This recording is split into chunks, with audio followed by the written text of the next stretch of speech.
Ladies and gentlemen, the sharing is starting in a few minutes. To have an introduction, please make sure your microphone is turned off. Also, we encourage everyone to open your cam. Thank you for your cooperation and enjoy the sharing.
Ladies and gentlemen, it's a very good afternoon we met here.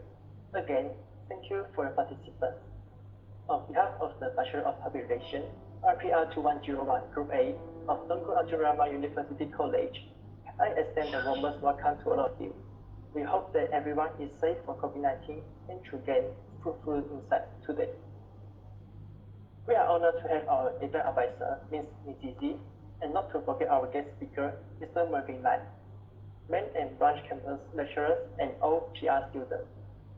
Thank you for joining us today in the sharing session of the e-forum on the topic Going Viral, Social Media Ethics versus Popularity. My name is Bernard. It's my pleasure to be your MC this afternoon.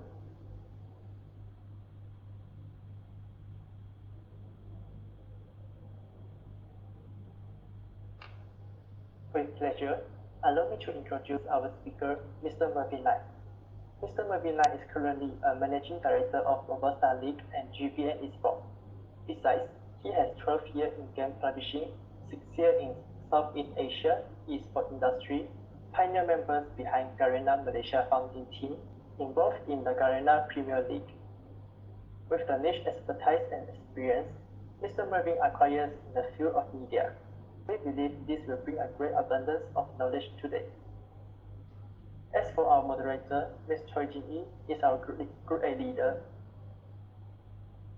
With that, let us welcome Ms. Choi Jin Yi, our team leader, come the moderator for our session today.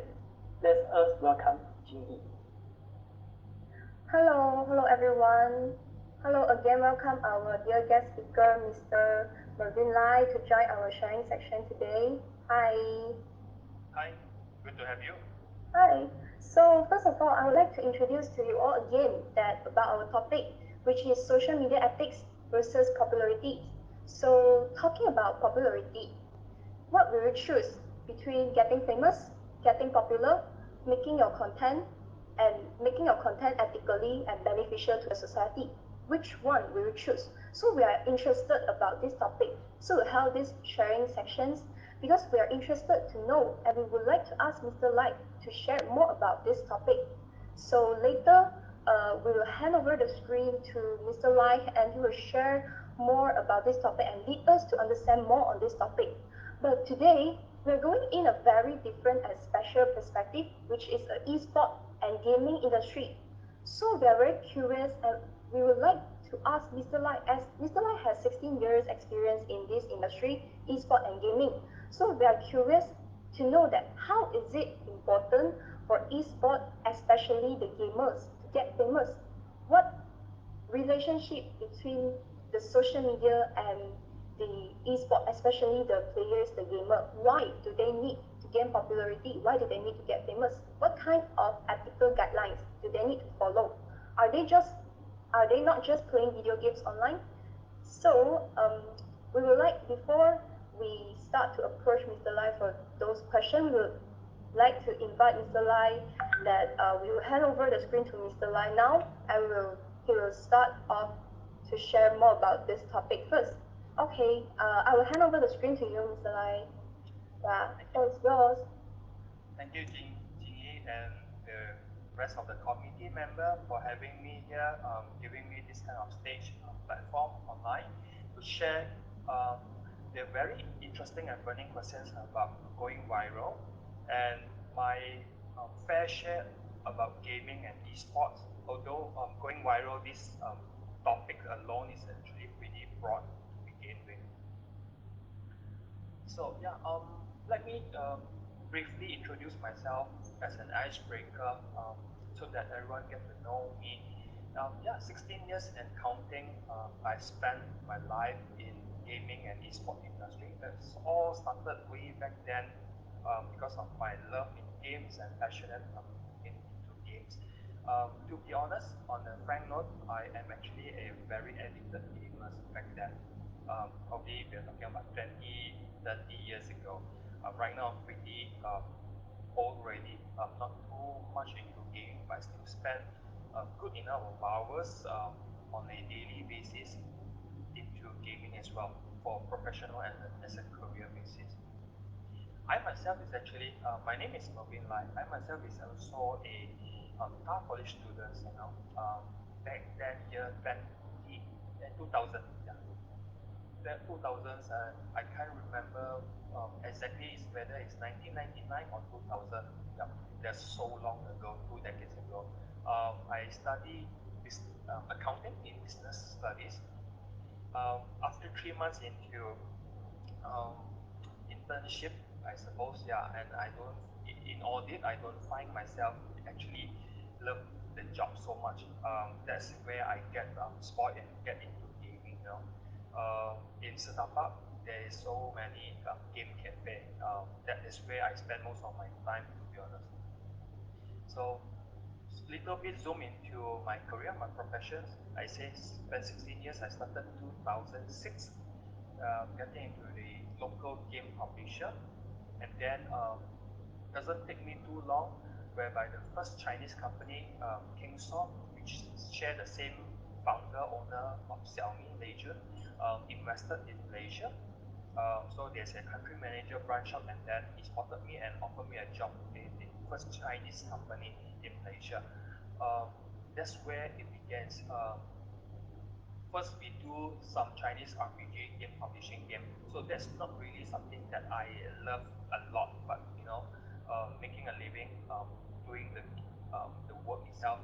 Then sooner or later, we get into more competitive games whereby there's FPS, and then that is the reason why, like I said, the important window period, whereby the same boss that offered me a job, he was coach and also the founding member, country manager for Garena when we started year 2000, 2006.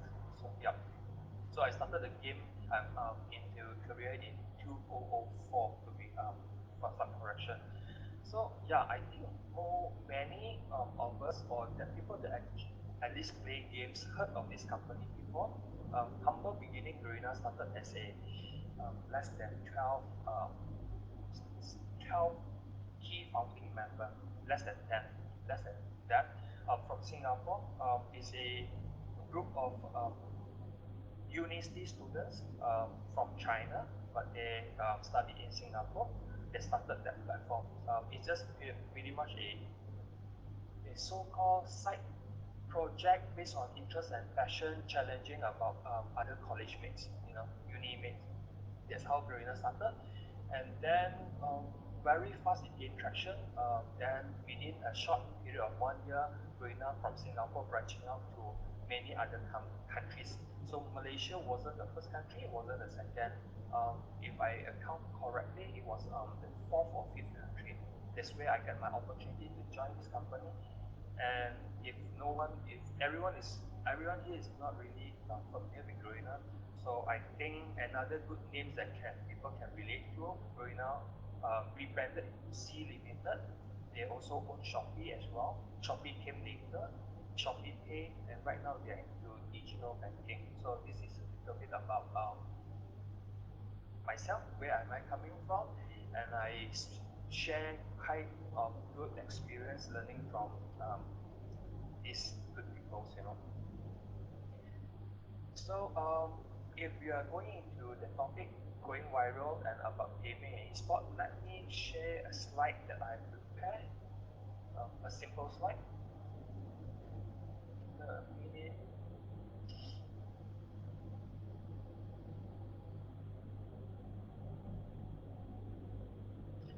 Yeah, so just now I was talking about my profession career in gaming and esport industry. I left Garena in the year 4 years ago.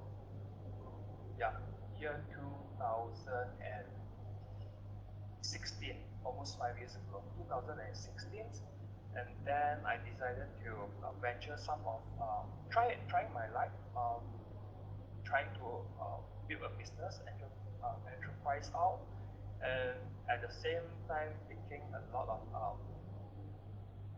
opportunities here and there. So before I go into it, things that related into media, as in I spent 2 years with Astro. If you all are still a subscriber of Astro, there's a channel dedicated 24/7 called EGG, stand for Every Good Game. I'm a consultant and business development for EGG Group.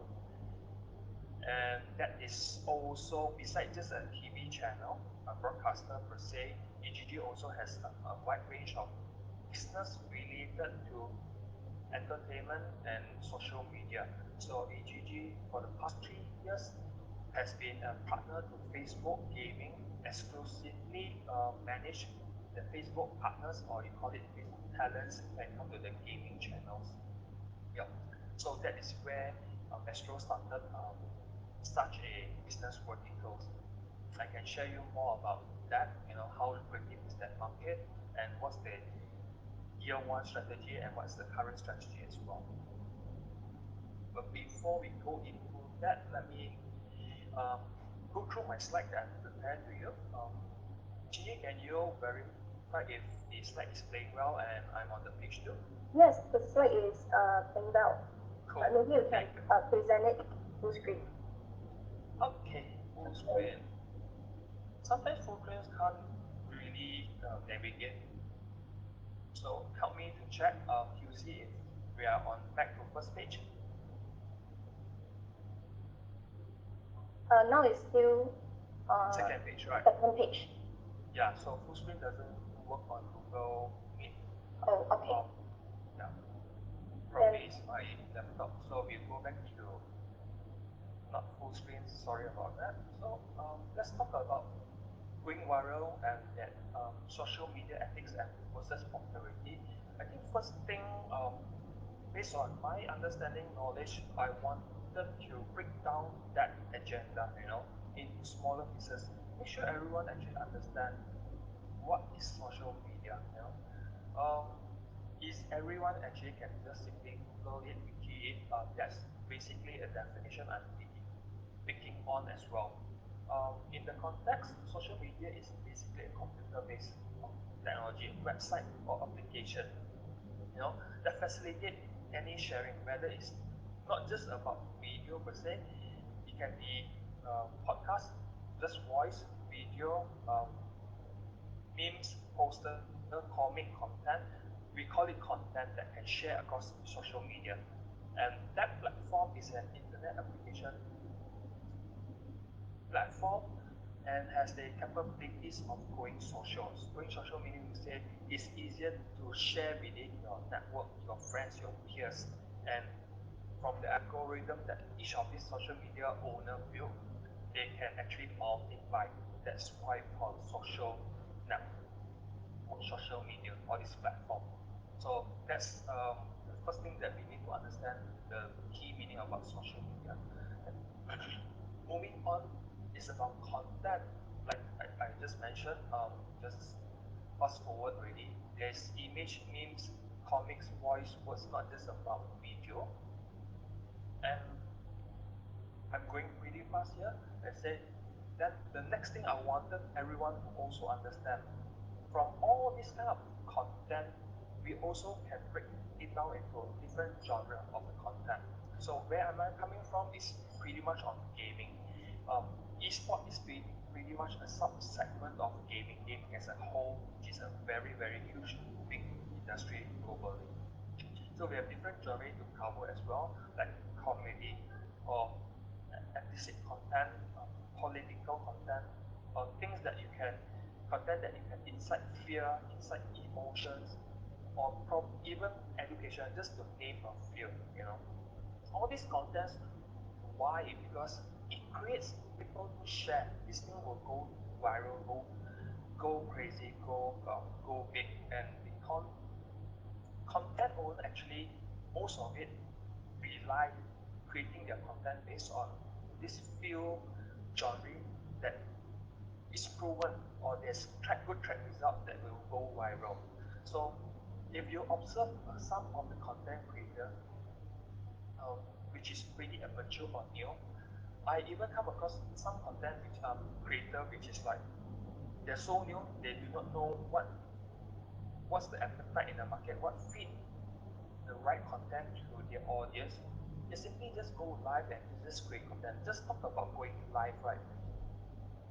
Until today, there are creator go live, which no one watch one.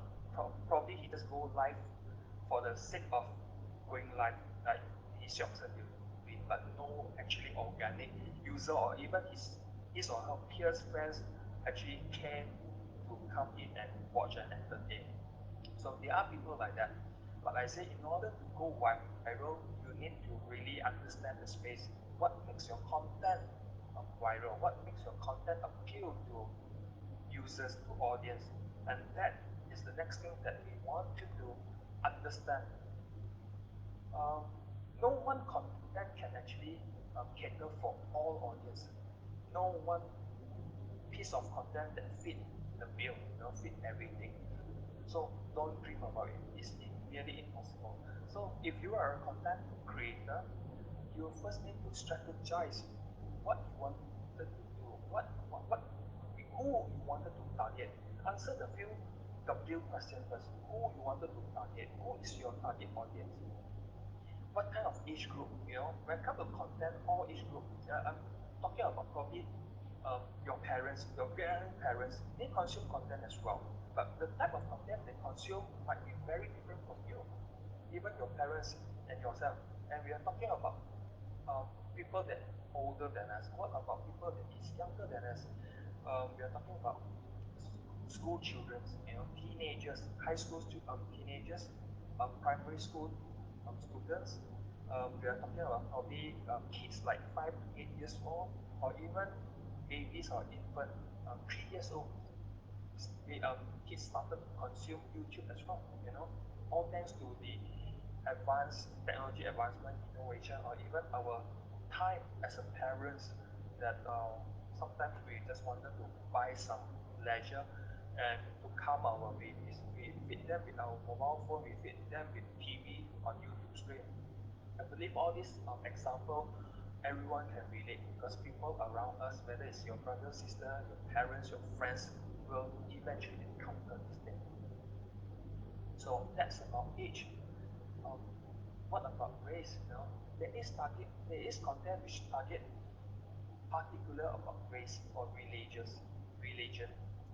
Chinese content or very Malay content or English speaking content, or if talking about other countries, other races. For the context, we are speaking about just Malaysia. We already have so many races to begin with, religions, and our belief. And probably political view. So these are some breakdowns about your target demographic when it comes to creating a content. Mr. Lai, can I ask a question? Sure. As you say, no content can cater all the target audience. So, I would like to know that for gaming and esport industry, what are your target audience and what kind of content are you creating to cater your target audience? Because you say not all the target audience can, not all the content can be catered, right? Yes. Very good questions. If we zoom into particular gaming or esport per se, esport is basically game as well, game content. There's to begin with, there's two initiative. It depends whether if yourself is a content creator that wanted your content to go viral and you can benefit from the content that you create, or if you are talking about a game developer, a game studio, game publisher, riding on such going viral as the marketing tools per se. So let me cover the first thing. If you are a content creator, you are a streamer, you are a gamer, and you create content just to go viral and you can benefit from it. Speaking about benefit, you can gain follower, gain audience, you can monetize, you can get famous yourself, you have a channel which have huge following, and later, take example like YouTube, you can monetize this. YouTube will pay certain advertisement and do back the revenue sharing with you. If you are on Facebook, there's star tipping program whereby your audience, basically your supporter, and if your audience love what you are doing, they can tip you a better word of donations, or some Western market they call it Patreon.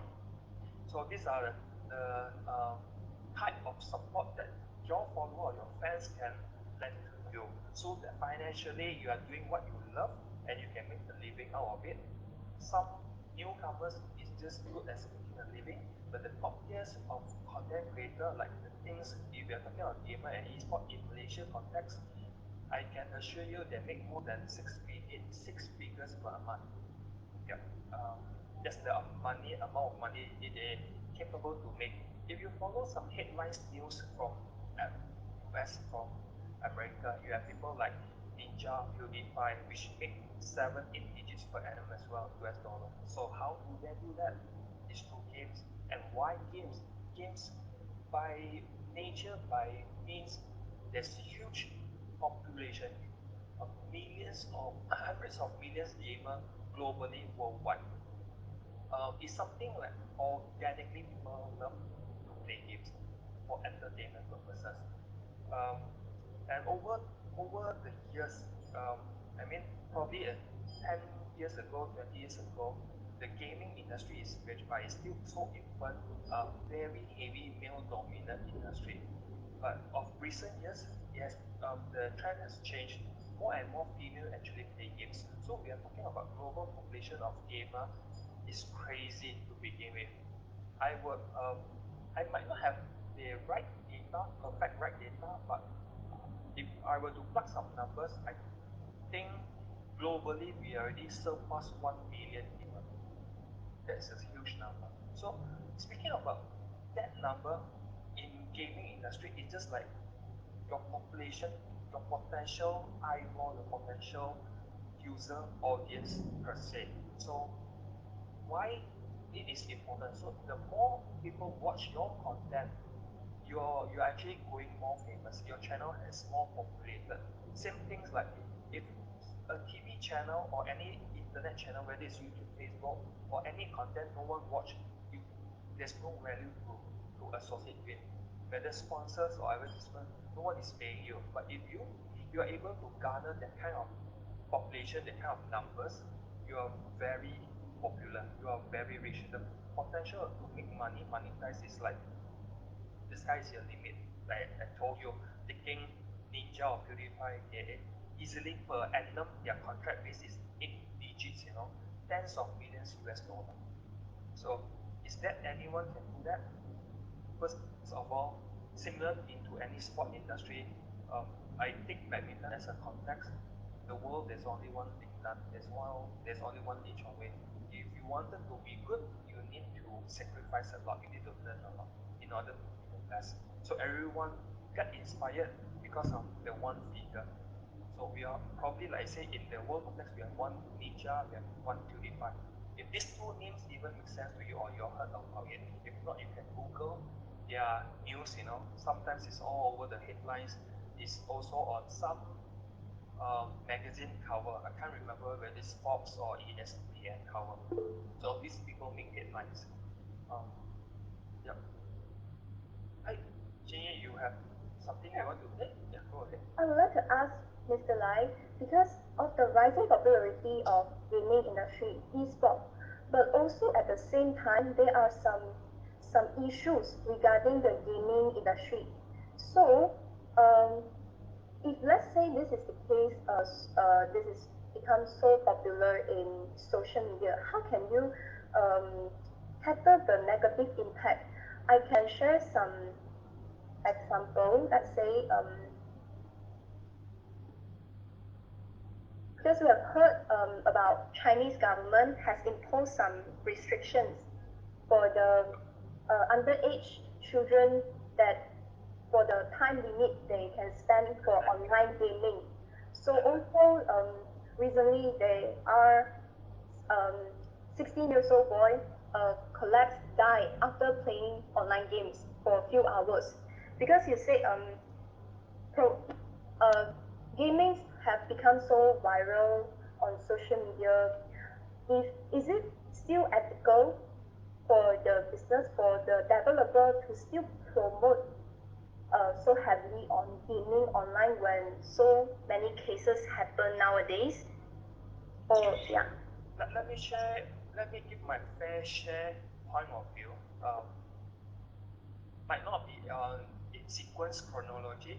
I say first thing, um, government banning on gaming, or we are specifically we are talking about Chinese government banning on gaming. This is not new to begin with. The very recent one was just passed. The kind of law per se from Chinese government was, I think, late last week. Last week, or the news started to surface few days ago, 2 3 days ago. The context about if you are a minor meaning to say any China citizen below age 18, you cannot, by law, you cannot play games more than 3 hours per week. And break it down into only Friday, Saturday, Sunday, you only can play 1 hour per day. And there's specific hours, something like 8 to 9 only. Um, yeah, that surprised the world, not just Chinese gamers. Surprised the world because it creates huge economical impact in the gaming industry, in all the game company giant from China. I can name a few. Um, I think if most of you never heard of Tencent, Tencent is the company that owns WeChat and also own the largest game company in the world. They have so many game company invested as a from Supercell, Blizzard, Garena, Riot Games.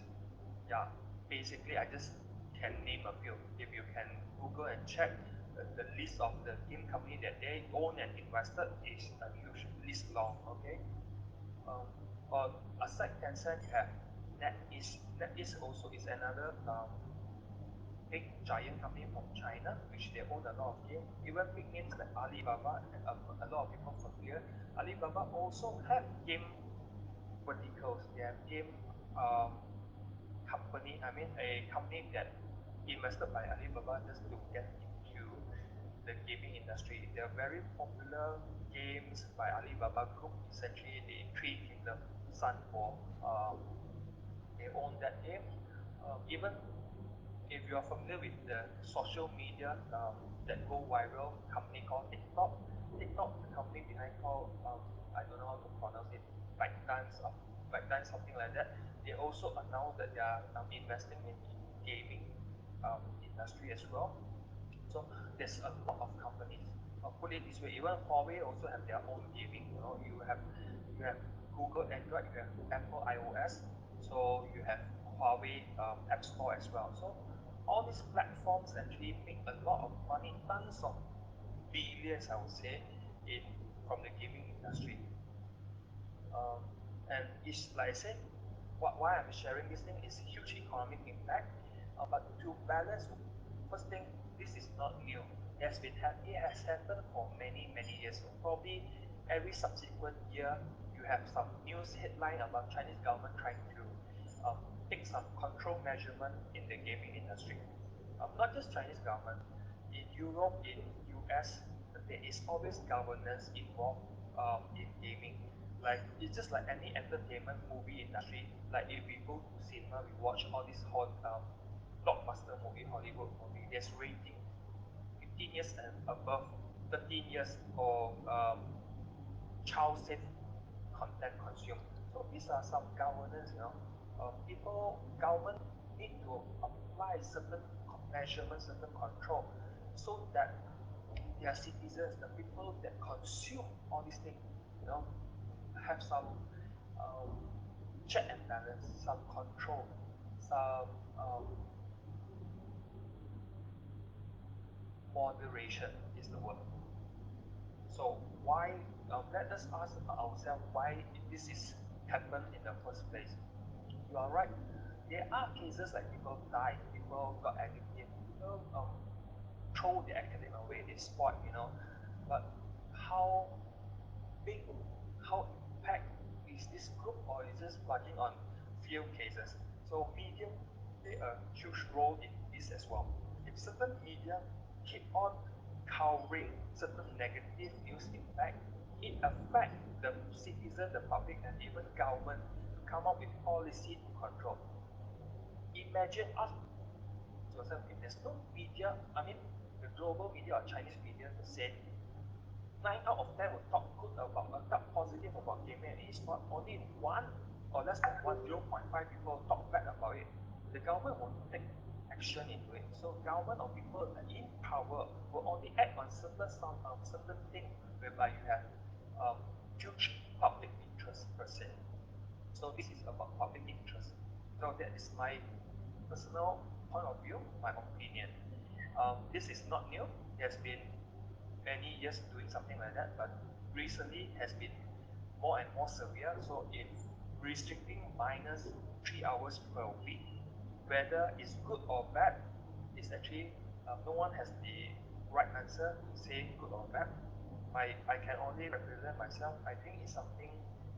Um, uh, yeah, I don't even have an answer. I'm pretty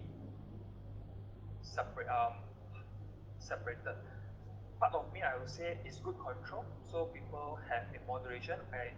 I still give you time to play, but only limited to 3 hours. Maybe 3 hours is too much a control, too much a punishment. If I'm the government, probably I can go to extent of 6 hours or 10 hours. The 3 hours is just really too little.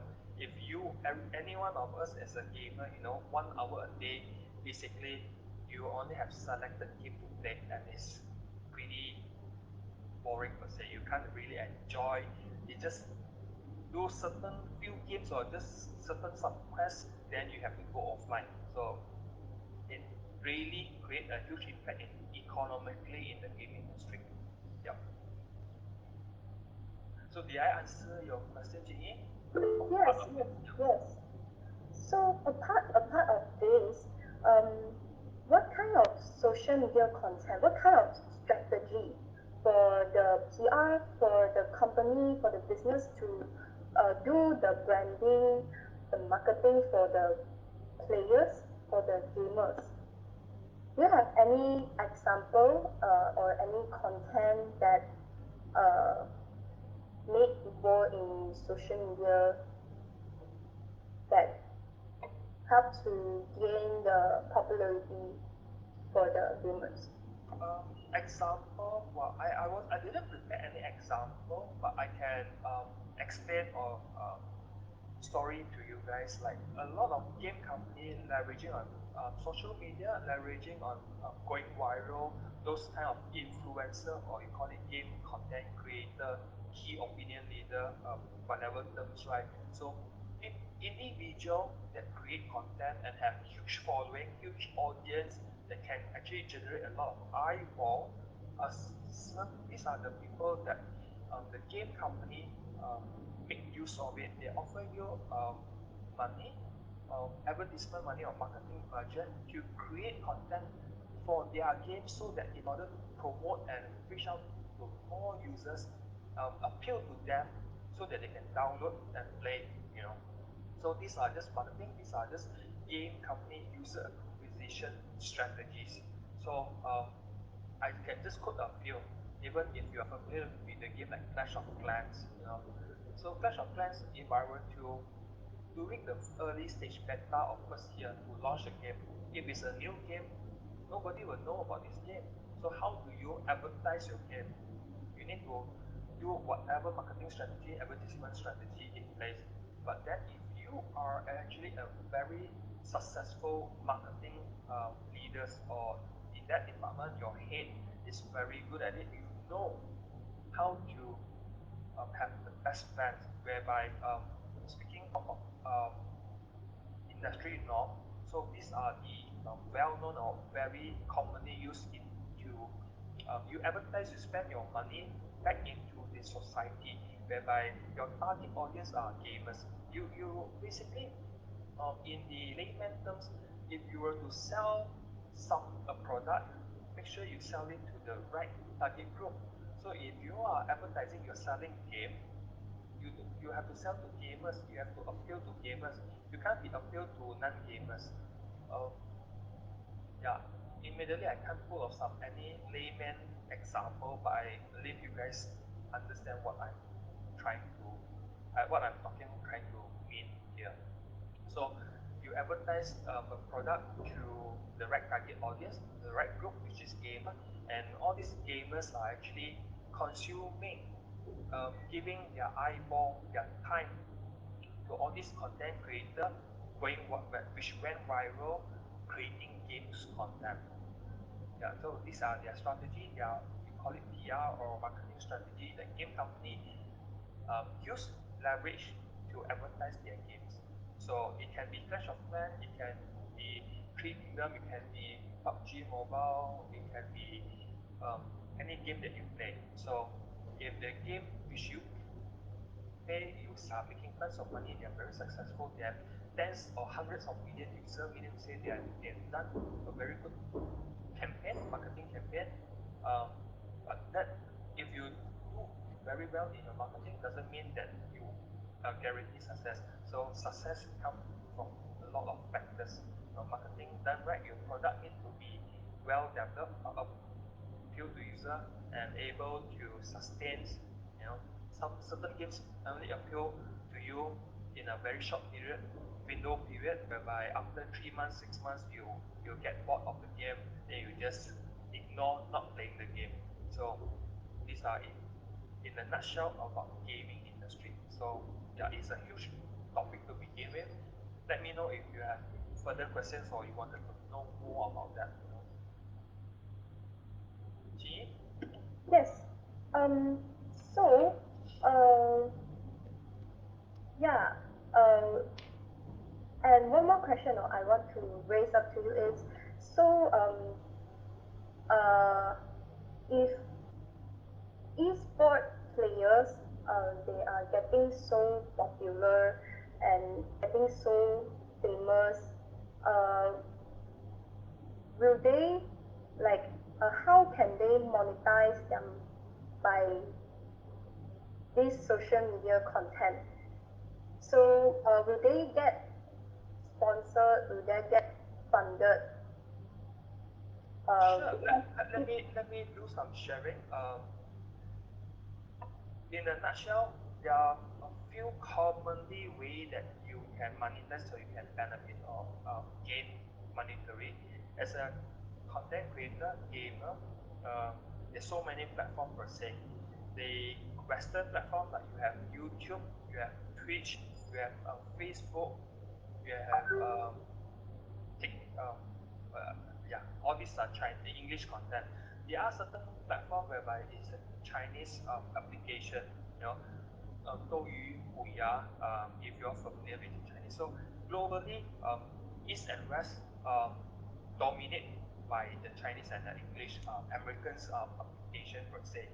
And if you're super famous, you can land yourself a contract. Imagine Facebook offer you a partner contract. You sign with them 1 year, I'm paying you this much. What happened in Southeast Asia? What happened in Malaysia 4 years ago? And Facebook started with Facebook Watch, Facebook Gaming.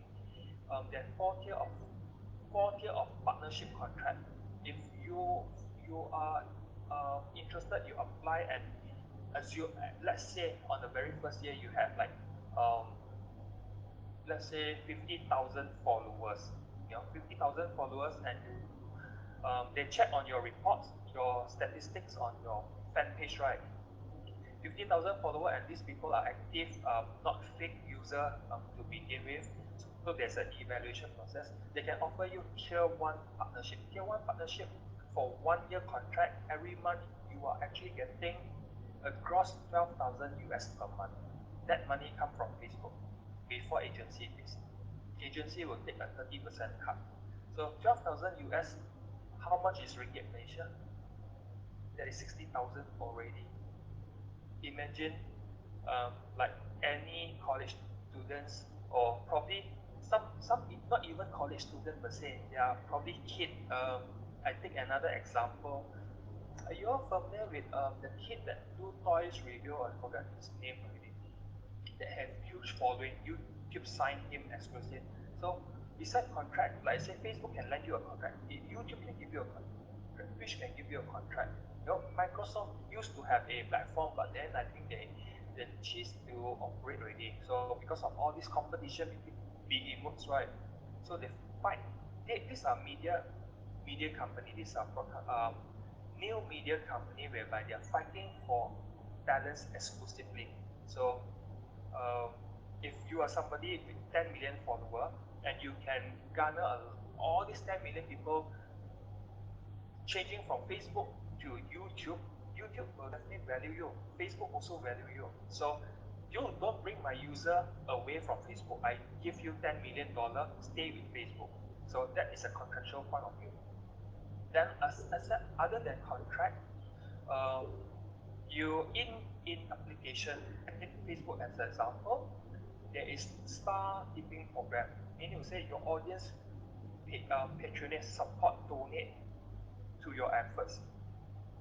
Whether it's every day, day to day, hourly, or once a week or monthly basis, it depends on you. Now, certain content creators are very big face. They keep asking for their audience to support them. So if the audience actually buy it, then they tip you more frequent and more money, higher the value. So this is another way of making money. Um, taking advertisement. Um, taking advertisement is there's two different options, two way. If you are somebody that have a team that help you to sell and manage it, you can actually engage your advertiser to get in and then pay. And it works different on different platforms. Whether Facebook, YouTube, Twitch, they have their own um, terms and conditions, certain restrictions to certain contract user. I take Facebook as an example. If you are contracted by Facebook already, Facebook is paying you a contract, then under the agreement it clauses out that you cannot take your own advertisement. You cannot position, sell a different brand. You cannot play a TV commercial to bring your content. You know, by creating your content, let's say you go live 1 hour, in between you have commercial break, you play a 30-second video. That 30 second is a Nestle Milo commercial video. Or you're talking about maybe you are so good, your agency land you a Petronas TV commercial, Merdeka Petronas video, that play 1 minute. You play it on so your audience watch it and you get money from Petronas agency. So this is one of the way that you can monetize. Like I said, if certain causes you out, you can't play your own advertisement, you enable the platform to monetize on advertisement. They'll give you a fair share cut based on different platform commercial terms. The thing as a content creator that you're so famous, you can be a brand ambassador. Like imagine if you are so famous, Shopee engage you as an ambassador instead of Jackie Chan. So Shopee will pay you, the contract you probably 1 year, 3 months campaign basis, and offer you a check, 100,000, a million, something like that. If you can appeal, you can sell. I mean, you can appeal to all these big brands, not just Shopee. You can name it. It can be RHB Bank, Maybank, insurance company, airlines, stuff like that. Then what's more that you can monetize? Let me think. Too bad during pandemic, like less offline events. Before COVID, like I say, there are a lot of brands have engaged influencer or content creator which is famous to be present if, during their events, so to attract and appeal your followers to come see you, meet you, and populate their event basis. It can be normal event, roadshow, store opening, any kind of events. That is also some of the methods, some of the way that you can monetize as a content creator. Yeah. Okay. Then here comes another question. If let's say this is the case, then those esport players, will they somehow become like influencer, like celebrities, and If you are actually very popular, eventually any esport player is just another game content creator. If you get famous, you are so good and you gain popularity, the people that consume the content love the game and wanted to follow you. I can quote a few examples. Let's take, if we are talking about local Malaysian scene, um, PUBG and Mobile Legend is one of the most trending and most populated game. Few of the talents of esport players is actually previously under my belt as well. We have like people like Solos, Fredo, they are my ex-players. Um, so right now they are so popular that so many brands engage them. Even Toyota engaged Solo to be present in their event, to play their games. Example, just to quote, or there can be a voice-over paid campaign by the game publishers themselves. Like game publisher example, Mobile Legend, the game company called Moonton, which is just acquired by TikTok company for I forget how many 4 billion or something like that. So you play their game, but you got so popular, you can command their influence so much. They pay you to do job for them. They pay you to do marketing for them. So Solos Fredo, local example, If you are not into the mobile esport scene, you are more like a PC esport scene from Dota, League of Legends, Counter Strike, or FIFA per se. I think Dota, we have a lot of Malaysian talent from Dota, nicknamed by Mid One, Nothing to Say, which is like right now waiting for his travel passes to the international that event. Prize money over 40 million US dollar. Still haven't get his travel visa because of travel restriction. If he failed to go to that event, basically he let go a huge opportunity to win, yeah, 40 million US dollar annual event. Um, yeah, so these people will have their fans, and then when they are so popular, they are a celebrity, they are a figure, and open to a lot of commercial opportunity. So I hope I answer your question though. Yes, yes. So, because here comes a very interesting part of, because my first impression about e-sport is based on like some, some Chinese drama, some Korean drama also portray e-sport player in a very fancy way, in a very, like how you say just now, a very like, they have a very huge fan base. Yeah.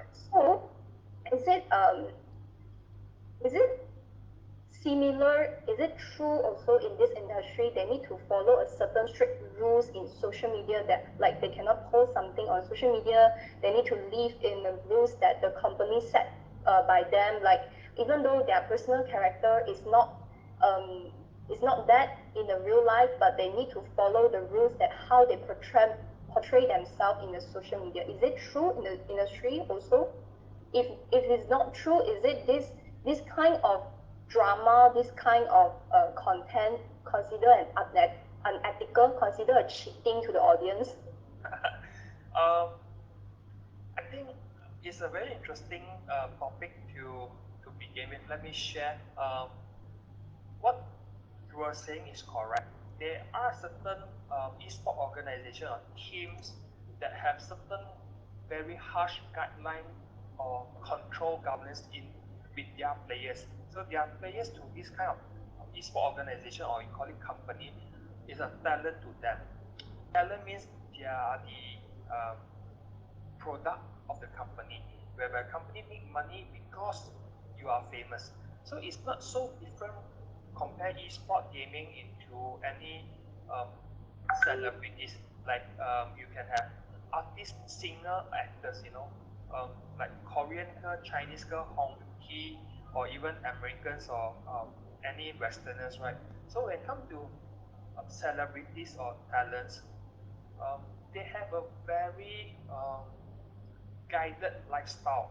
So you but I say that is one way to look at it, but doesn't mean that you totally cannot do. You're just pretty much risking yourself, from making tons of millions. Then if you do something wrong, then all your contracts got void. If you get what I mean.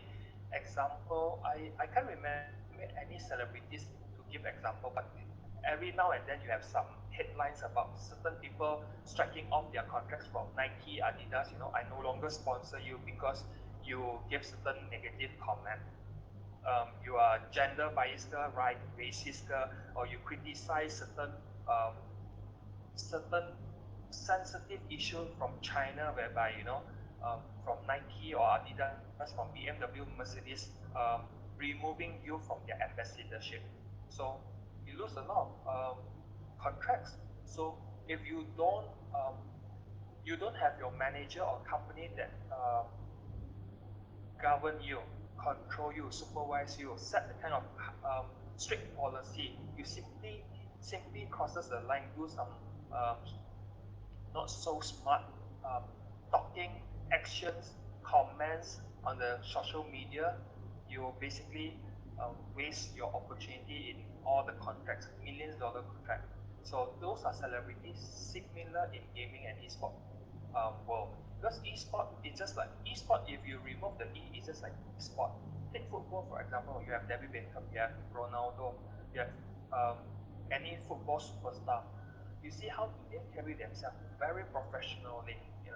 The way they face the camera, they speak, they don't they don't make stupid comments, they don't make stupid racist comment, sensitive comment, um, country or country or race or religion comment, whereby or even gender comment. So that kind of risk you need to avoid um, doing it.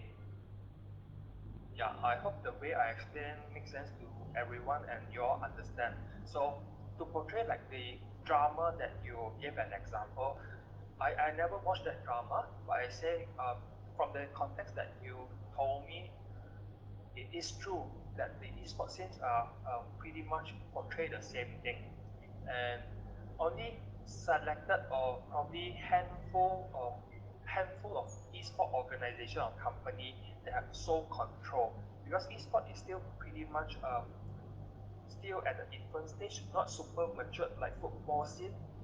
There are still a lot of newcomer whereby they know nothing about such control, such measurement in place. They just do like cowboy stick. They do what they feel like doing. They live their life like nobody business. They comment like nobody business. There are still incident like that. And put like 2 years example in the Dota esports scene, whereby there's a professional player from TNC, is a Philippine team, whereby they simply use the the Chinese saying like they make joke, make fun of Jin Zhong, something like that, and the whole Chinese community got them banned and they got them removed. They can't play any professional Chinese competitive tournaments. That kind of example I can quote.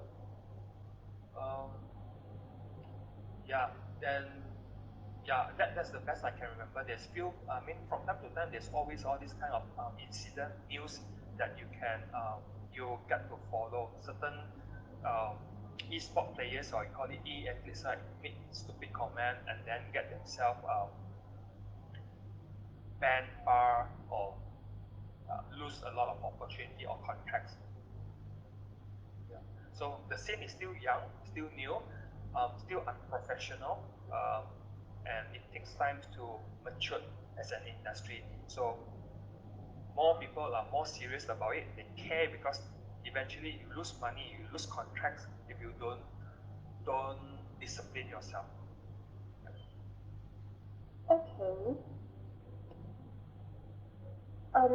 So if let's say this kind of drama, like, but based on just now you're sharing, it really happens in the industry. But how if those drama that portray the e-sport in a ways that venturing into e-sport can find true love and can like Ah, very fancy and you get to know very handsome guy. I'm not saying that it might not happen. It's just that do you think this is ethical to show this kind of content like is how they portray the industry in this kind of in this way online? Do you think this one is appropriate and ethical? hard to tackle your question though, because any movies or drama or series, um, most of it they need to paint something which is appeal to their audience, so that more people watch. If nobody watch, nobody inspired or like to watch, to follow some pretty faces, handsome faces, your rating of that drama or series will eventually very low. If your rating for drama low, meaning to say you can't make money for that company, that studio, or that producer, you know. Okay, okay, Yeah. I got it. I got So it. yeah. So most of the time, like I say, most of the time, majority they will use pretty and handsome faces. It's just like the K drama Korean. You see a lot of handsome, pretty boy and pretty ladies featuring as a star, um, so that it appeal to the world, the audience, that you like watching it, so the rating goes up. But painting that kind of picture that into e-sport, I don't think so. It's just limited to e-sport or gaming. I give you another quote and another example. Some I only watch a few Korean drama personally. You have a lot of handsome doctors, But is that true in the medical industry? All doctors are so handsome, so young. Does that the reality check might be different? Same things to gaming and esport industry. So I hope I answer that from a different perspective. You did. You did. Okay.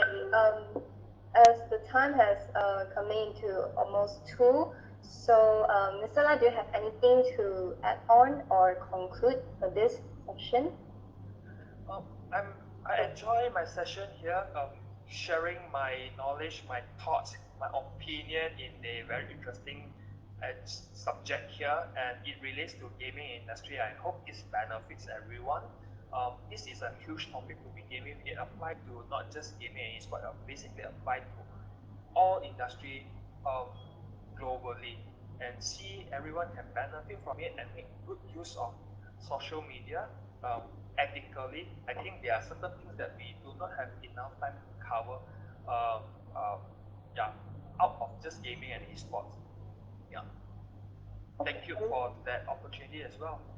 Let me know if you have any other thoughts. Maybe we open the floor to our audience, see whether they have any questions to ask you. Please feel free, man. Speak up. Okay. Any question from audience?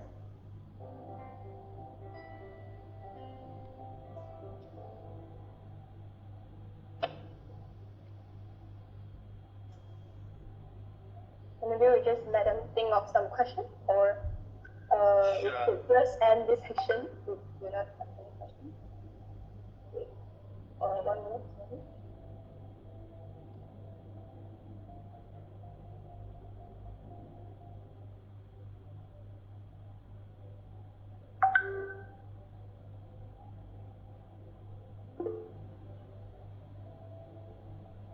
Someone raised a hand. Yeah. Be my guest. Okay. So thank you for your insightful sharing. But I have one question, which is like, after being in this field, like based on your experience, have you seen issues such as cyberbullying, scams, cheating on followers numbers to gain popularity, or this kind of problems in social media? If there is, like, could you please share some insights? Definitely, there are not just few, a lot of people actually cheat their way up to get followers um, unethically. There are cases like, if you're aware, any Facebook, YouTube, all these likes and follower, not everyone is actually genuine, organic, or real human. There are bots, there are robots, there are fake IDs whereby, or even paid services whereby you can subscribe or pay money to gain likes and gain followers. So that is where there are some due diligence by certain reputable agency or even platform owner like Facebook, YouTube, Google, Twitch, right? They engage agency to do background checking, due diligence before they engage into any influencer or content creator for certain big contracts. So don't think that you can actually cheat away, hide away from reputable companies. Unless you are talking about a certain small SME agency company whereby they do not know there's such things in the space. They just, wow, you have 1 million follower, I pay you this much and you do marketing job for me. But eventually when you go live, you go live and you do the kind of job for this them, 1 million follower, but you only have like 8 views, 10 views, or 10 likes per se. There's no engagement. So why, if there's no engagement and but you have 1 million follower and I'm paying you so much money, that means my money go to waste, my marketing dollar, advertisement dollar go to waste. I'm not making good enough ROI for my business. Yeah. So there are people unethically fake their kind of numbers, followers. This is one per se. And other different chapter whereby it could be real human, but then the way you attract, appeal to your audience is unethical. I code a very different way, like I call it explicit content, whereby you sell off your body. You open your body so revealing to attract certain gender group, and you gain followers. Yeah. You have huge follower, but this kind of follower audience might not suitable for any type of commercial activities, any type of brands they want to engage. So probably you end up on different group of clients, brands that wanted to back you up. So it's all individual preference, I would say. I wouldn't even say doing explicit content is entirely wrong. It's still a content. It's still, if you are doing it legally, like not too revealing, the platform has certain guidelines and rules that you need to abide to, then you are not wrong to begin with, but you have to morally or ethically question yourself, are you that kind of person? Are you that kind of content creator? Okay, thank you, Mr. Lai, for sharing. Thank you so much. So, maybe we shall hand over the floor to our MC. Is there any more questions before that?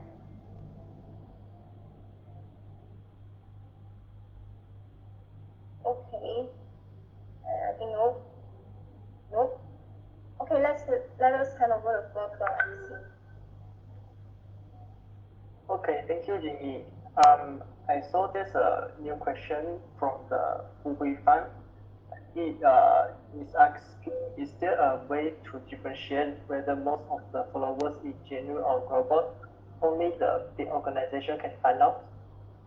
I might not have the answer for that, like I say, but from a layman perspective, you can pretty much have a gut feeling of the engagement. Like I give an example: if you have 1 million followers, but whenever you post something or you go live, the engagement is so little. That couldn't make sense. That will be a fake follower or a robot follower. Okay, and that being said, if there is any tools or software designed in the market to validate the kind of follower or live audience, whether are they robot or are they real human, I do not know. I can't answer that. Okay, thank you, Mr. Mervyn, and thank you for the question. Is there any question from the floor? If there's no more question, so we will end our Q&A session here. Thank you. Okay, for the further question, we will pass to the Mr. Mervyn, and when he answers the question, we will post out on our Facebook page and also our Instagram page. So thank you for all the questions, and also thank you, Mr. Mervyn, for answering the question. We definitely appreciate your share input and the time you spare with us today. Also, thank you, Ms. Choi Ying-Yi, for moderating today's webinar. So, before we end our session, shall we take a group photos? May I have all participants turn on your cameras and show your beautiful and also the smart space? On the count of 3, my team will take a screenshot. So, ready? 1, 2, 3. Cheers!